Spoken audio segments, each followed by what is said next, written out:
half kidding. I think they got us with TikTok. I really do. I think they're just really clever. They've been around for 4,000 years. I mean, America's the shit, but we're real young. We've only been around 250 years. Who knows if we're gonna make it? China's been here for 4,000 years. They've invented everything. They invented paper, alcohol, gunpowder, rockets, noodles, kung fu, and TikTok. Yeah, and coronavirus. And hey, don't be racist. China. I loved it when Trump would say China. They also invent our phone. The craziest thing is they make our phones. That's supposed to be our enemy, and they make our phones. Do you know how dumb that is? We let the enemy make our phones.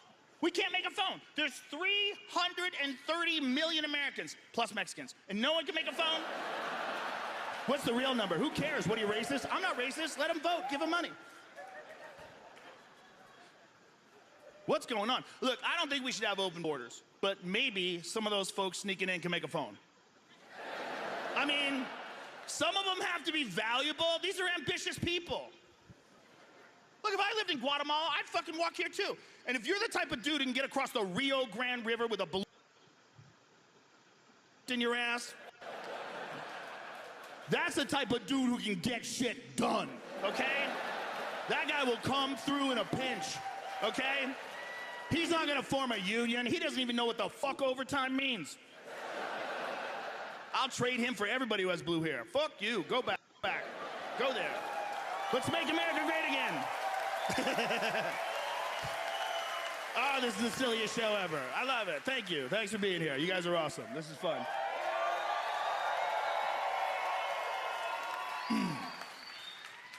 I really am worried about China. I really am worried about China. What are you yelling at? Go ahead, yell, you're on TV. What are you saying? Cobalt mine. Oh, congratulations, you know a thing. This fucking idiot. What about nuclear power plants? What about renewable energy? What a good time to yell that on live TV, you fucking dipshit. Jesus Christ. Imagine your whole life. I'm gonna say something meaningful one time, it's gonna make an impact. Cobalt mines! Yeah, China does that too, though, you're right. They buy our farmland all around military bases, we're like, oh, it's okay. Here's the craziest thing they've ever done, though. This is the craziest thing they've ever done. There's a thing called the Bodies Exhibit. Do you guys know what that is? How many of you have been to the Bodies Exhibit? Okay, if you haven't been, the Bodies Exhibit is a science museum. It's a science museum exhibit of dead human beings. So they take dead people, they skin them, they leave their dicks on, they give them fake eyeballs, and then they have them posed, like doing sports, so like throwing a javelin, they're playing poker. It's the weirdest shit, but somehow or another, it's okay because it's in a museum. Like if that same scene was in a serial killer's basement, if like a cop went into a serial killer's basement and found a bunch of dead people playing sports, it'd be the front page of every newspaper, like, what the fuck was that guy doing, right? But it's at the museum, and you're like, oh, the windows are big, it's cool. I went 3 times. You should go too. You can't bring those people back. But we're looking around like, why does everybody look Asian? This is weird. Like, and we're like, where'd they get these bodies? So we Googled it, and you should too. Because the answer we got is Chinese unclaimed bodies, which may include political prisoners. May. When the fuck do you ever get to use the word may? When people ask you where you got the dead people, what the fuck? So now I'm in the rabbit hole, you know how that goes. Right, I'm like, okay, what's a Chinese unclaimed body? So we Google that. It's any body left unclaimed for 30 days. Now here's the problem. This process where they have to turn you into a statue after you're dead, it has to take place within 48 hours of death. 30 days, 48 hours. I'm fucking terrible at math. But I can do that one. I'm like, how did you guys not do this math? I'm in the museum like, this is a fucking murder exhibit. And part of me is like, this is terrible. And the other part of me is like, how gangster are the Chinese? I mean, that is like gotta be the fucking coolest way to get rid of somebody.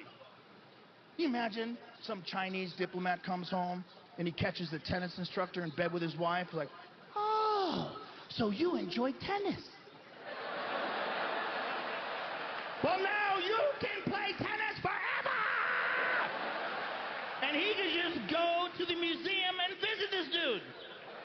anytime he wants. Like, oh, Mr. Big Dick, how's your game? You look a little sluggish. I'll see you tomorrow. Ha ha. Ha ha, motherfucker. I mean, it's a wild, look, everybody kills people in other countries, but they don't turn you into a fucking statue. That is wild shit. You know, they do it to a lot of people over there. You gotta mind your P's and Q's in China. You get a little disrespectful in a business meeting. Next thing you know, you're on a bike at the museum. Like, oh, look, there's Harry! With all his big criticisms about our infrastructure. Look at you now, Harry. Riding a bike like a fucking asshole with your dick hanging out. I just want to say, honestly, I admire what they've done. And I'm not just saying that so I hope they don't kill me. I really hope they don't kill me. But if they did, it would be a funny way for me to die. Like if I went missing and then 4 months later there's a short guy at the museum with a microphone. You're like, oh, Mr. Funny Man, where's your fucked up accent now? Go back to Fear Factor. Oh, you can't. Ha ha. Ha ha, motherfucker. Look, that would be a funny way for me to die.